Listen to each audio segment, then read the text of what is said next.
আসসালামু আলাইকুম।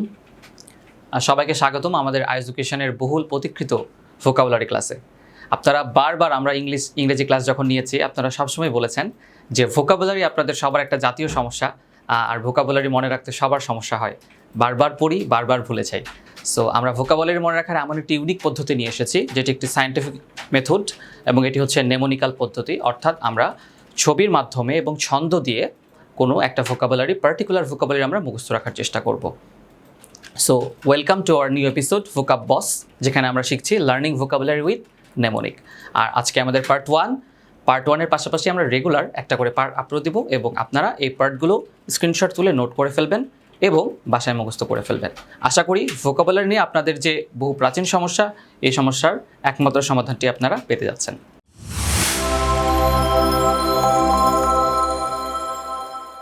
প্রথম যেটি আছে সেটি হচ্ছে অ্যাবস্টেইন।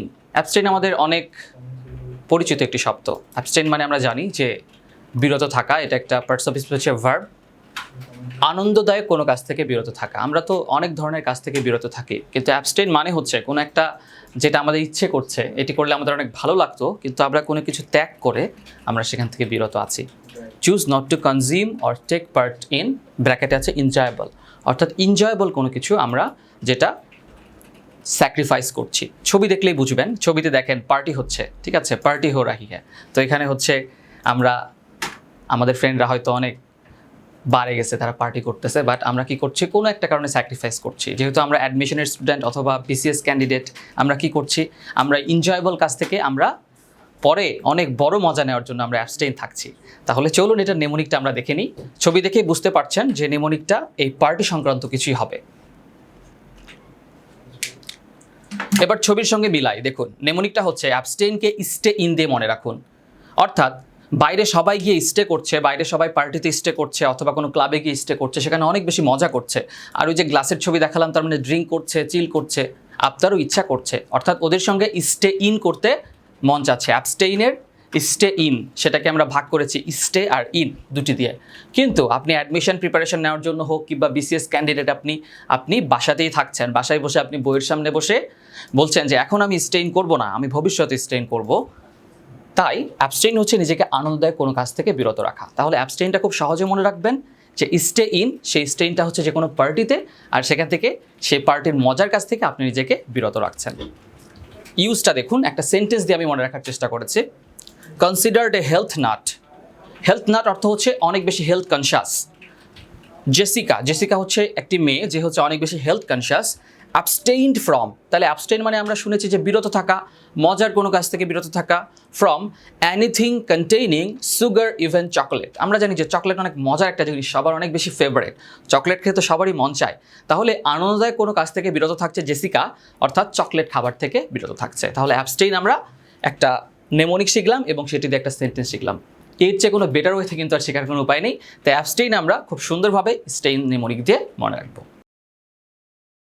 অ্যাসারবিকের যে ব্যাপার সেটি হচ্ছে, অ্যাসারবিক হচ্ছে একটি পার্টস অফ স্পিচ, সেটি হচ্ছে অ্যাজেক্টিভ। অ্যাসারবিকের পার্টস অফ স্পিচ হচ্ছে অ্যাজেক্টিভ, অর্থাৎ কটু মন্তব্য বা কটু কথা। অর্থাৎ আমরা কাউকে যখন কোনো কথা বলি, সে কথাটি শুনতে খারাপ লাগে বা বলতে খারাপ লাগে, সেটিকে আমরা বলি কটু কথা।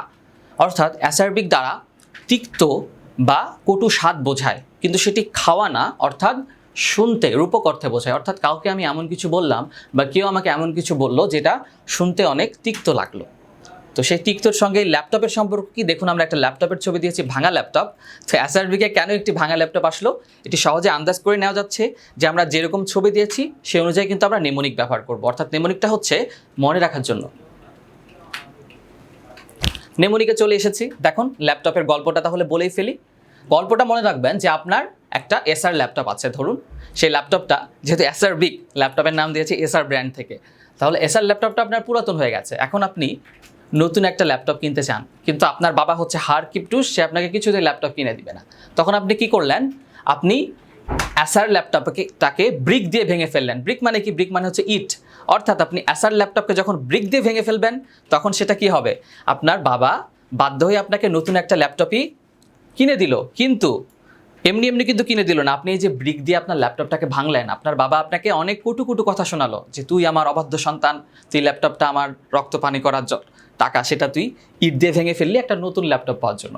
তাহলে নেমোনিকটা খুব সহজে মনে রাখা সম্ভব। অ্যাসার ল্যাপটপ কি করা হয়েছে, ব্রিক দিয়ে ভেঙে ফেলা হয়েছে। এই জন্য ব্রিক দিয়ে যেহেতু আমি ইচ্ছা করে ভেঙে ফেলেছি, আমার বাবা আমাকে অনেক কটু কটু কথা শুনিয়েছে, তিক্ত তিক্ত কথা শুনিয়েছে, সেখান থেকে এসেছে অ্যাসারবিক। ইউজটা দেখুন, একটা সেন্টেন্স দিয়ে মনে রাখবেন কিভাবে। Most movie critics are acerbic towards summer blockbusters. Movie critics মানে হচ্ছে যারা চলচ্চিত্রের সমালোচনা করেন।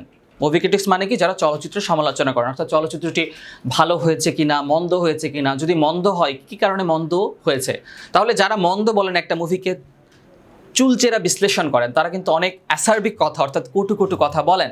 তাহলে বলছে আর অ্যাসারবিক টুয়ার্ডস, তাহলে অনেক কটু কটু কথা বলেছেন সামার ব্লকবাস্টার্স, অর্থাৎ দর্শকরা মুভিগুলোকে অনেক ভালোভাবে নিলেও যারা মুভিটাকে চুলচেরা বিশ্লেষণ করেন, মুভির ভিতরের কাহিনী সম্পর্কে যারা স্পেশালিস্ট, তারা কিন্তু দর্শকের মতো দেখেই স্যাটিসফাইড থাকেন না।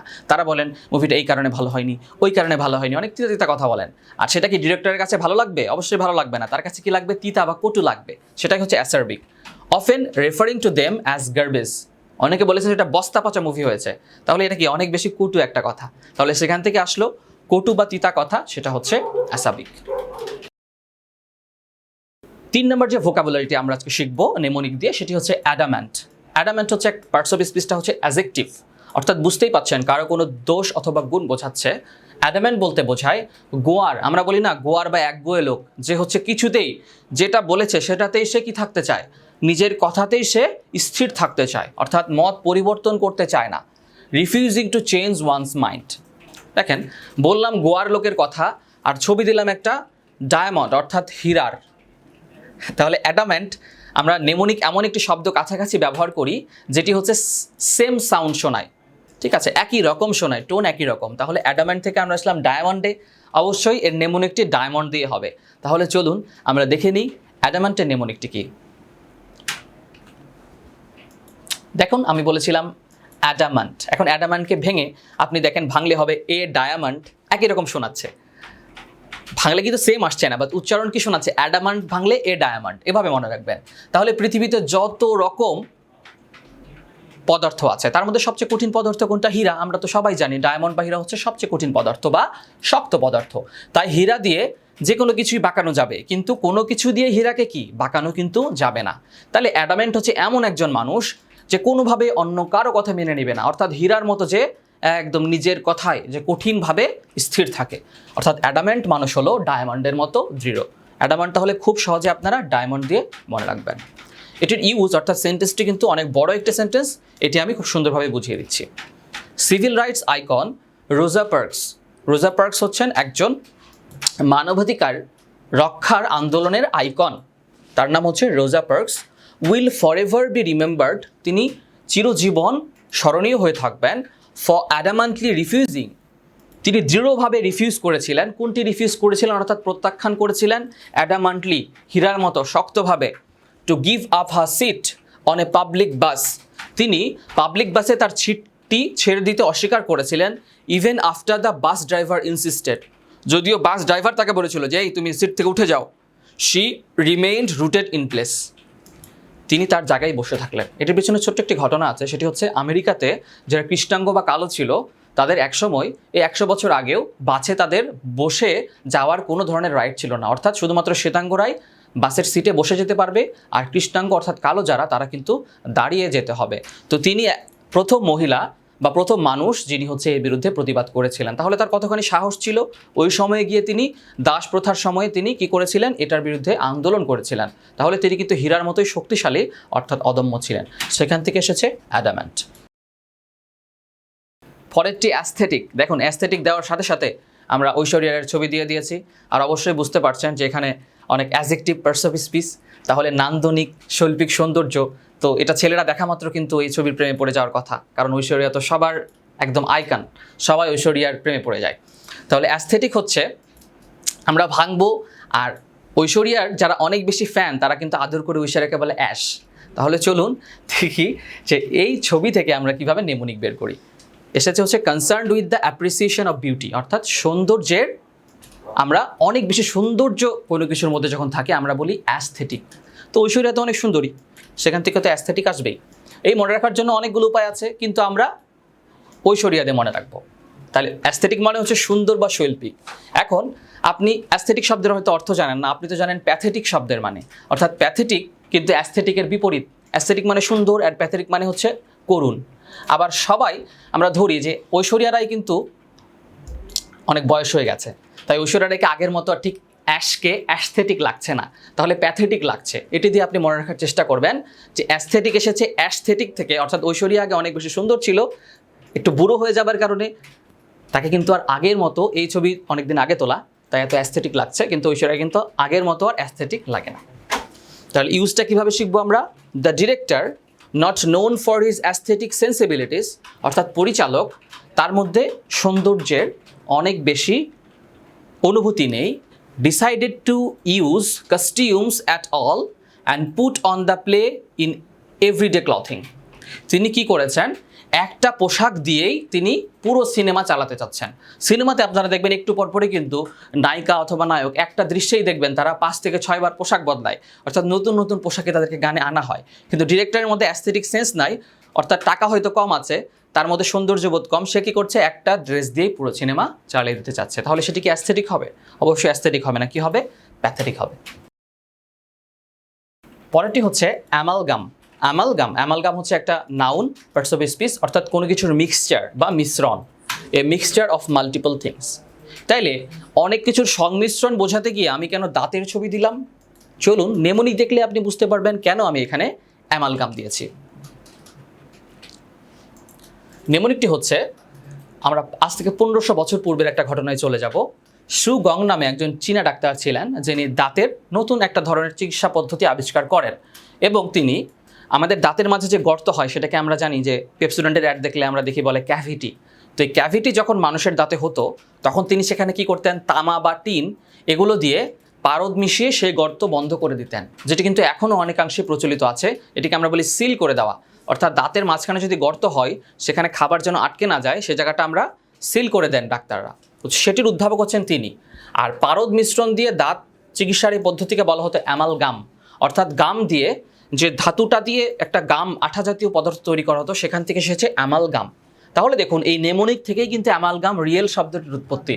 অর্থাৎ আমাদের দাঁতে যদি কোনো গর্ত তৈরি হয়, বিশেষ করে দাঁতের মাড়িতে হয়, সেখানে গাম দিয়ে লাগানো হয়, সেই গামের নামই হচ্ছে অ্যামালগাম। তাহলে ইউজটা হচ্ছে the bands music was an amalgam of hip hop. তাহলে অ্যামালগাম মানে হচ্ছে মিশ্রণ, তাহলে ব্যান্ড সঙ্গীত হচ্ছে হিপ হপ, ফ্ল্যামেঙ্গো অ্যান্ড জাজ। ফ্ল্যামেন্সো অ্যান্ড জাজ তিনটা গানের সংমিশ্রণ, এই তিনটা হচ্ছে গানের নাম। Blending the 3 styles with surprising result, অর্থাৎ তিনটা গানকে যখন একত্রিত করে একজন গায়ক বা একটা ব্যান্ড দল গায়, শুনতে কিন্তু অনেক সুন্দর লাগে, তিনটা ধরন, তো সেটা এসেছে মিশ্রণ। অর্থাৎ অ্যামালগাম দিয়ে আমরা বোঝাচ্ছি কি 3 ধরনের সঙ্গীতের মিশ্রণ। অ্যামালগাম এসেছিল কোথা থেকে? দাঁত কি করা হতো? অনেকগুলো পদার্থ দিয়ে মিশ্রিত করে ফিলিং করে দেওয়া হতো, সেখান থেকে এসেছে অ্যামালগাম। এরপরে 6 নম্বরে যেটি আমরা আসছি সেটি হচ্ছে অ্যাম্বিগাস। অ্যাম্বিগাসের পার্টস অফ স্পিচ হচ্ছে অ্যাডজেক্টিভ, অর্থাৎ যেটির একাধিক অর্থ করা যায়। আমরা জানি যে অ্যাডজেক্টিভ হলে সেটি দোষ, গুণ বা অবস্থা বোঝায়। অ্যাম্বিগাস যেহেতু একাধিক অর্থ করা যাচ্ছে, সেটি দোষও হতে পারে, গুণও হতে পারে। এটির আমরা যেটি লিখেছি সেটি হচ্ছে open to more than one interpretation, অর্থাৎ একটি না একাধিক অর্থ দিতে পারে। এটির জন্য আমরা যে ছবিটি ইউজ করেছি সেটি হচ্ছে একটা রাস্তার ছবি দেখতে পাচ্ছেন, এবং সেটি দুদিকে চলে গেছে, অর্থাৎ 2 ধরনের দিক নির্দেশ করছে। অ্যাম্বিগাস বা অ্যাম্বিগুয়াস সেটি কিন্তু 2 ধরনের বা একাধিক অর্থ নির্দেশ করে। এটির নেমোনিকের গল্পটি জেনে নিই। অ্যাম্বিগাস হচ্ছে ইংরেজি ভাষার শব্দ না, ইংরেজি ভাষার অধিকাংশ শব্দ কিন্তু ল্যাটিন বা গ্রিক শব্দ থেকে এসেছে। অ্যাম্বিগাসও সেরকম একটি শব্দ যেটি ল্যাটিন থেকে এসেছে। আর ল্যাটিনে অ্যাম্বি শব্দের অর্থ হয় হচ্ছে স্পষ্ট বা স্থির নয়, অর্থাৎ যেটি কনস্ট্যান্ট নয়, ভ্যারিয়েবল, অর্থাৎ অনেক ধরনের অর্থ দিতে পারে, পরিবর্তন হতে পারে। আর গ্রিক ভাষায় বি আমরা মনে রাখবো যে বাই মানে হচ্ছে 2, যেটিকে আমরা অ্যাম্বির সাথে উচ্চারণ করলে বি হচ্ছে, কিন্তু আলাদাভাবে উচ্চারণ করলে সেটি হবে বাই, অর্থাৎ বাই মানে 2।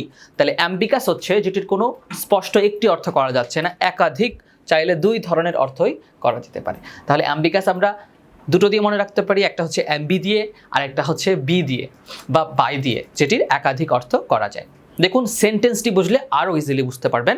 সেন্টেন্সটি দেওয়া আছে, the coach told his team move toward that side of the field.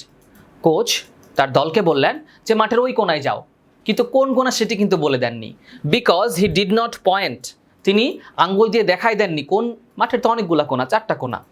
His directions war অ্যাম্বিগাস, অর্থাৎ তার নির্দেশনাটা কিন্তু ছিল অস্পষ্ট, অর্থাৎ তিনি বলে দেন নাই। দলকে বলছেন যে মাঠের ওই পাশে যাও, মাঠের কোনায় যাও, কোন কোনায় সেটি বলেননি। And the team had no idea, এবং দলটির কোনো ধরনের আইডিয়া ছিল না to which side he was referring, এবং তিনি কোন দিকে নির্দেশ করছেন। বড় একটা সেন্টেন্স, সেটিকে আমরা ভেঙে ভেঙে অর্থ করে কিন্তু অ্যাম্বিগাসের খুব সুন্দর নেমোনিক দিয়ে অর্থ আমরা করে ফেলতে পারলাম। তাহলে আজকে আমরা প্রথম ক্লাসে আমাদের নেমোনিক দিয়ে দেখুন ভোকাবুলারিকে কি সুন্দরভাবে ভেঙে ভেঙে এবং রূপক দিয়ে চিন্তার মাধ্যমে মনে রাখা যায়। সবাই বলেন যে ভোকাবুলারি আসলে পড়ি আর ভুলে যাই, বাট ভোকাবুলারি কিন্তু আপনি নর্মাল ওয়েতে পড়লে, টেকনিক দিয়ে না পড়লে ভুলেই যাবেন। তাই ভোকাবুলারি পড়ার সবচেয়ে সায়েন্টিফিক পদ্ধতি যেটি নেমোনিক, সেটি দিয়ে আমরা প্রথম ক্লাসটি একদম খুব সুন্দরভাবে গুছিয়ে আমরা দেওয়ার চেষ্টা করলাম। আপনাদের সাড়া পেলে এটি নিয়ে আমরা আরও অসংখ্য এপিসোড নিয়ে হাজির হব। সবাইকে ধন্যবাদ।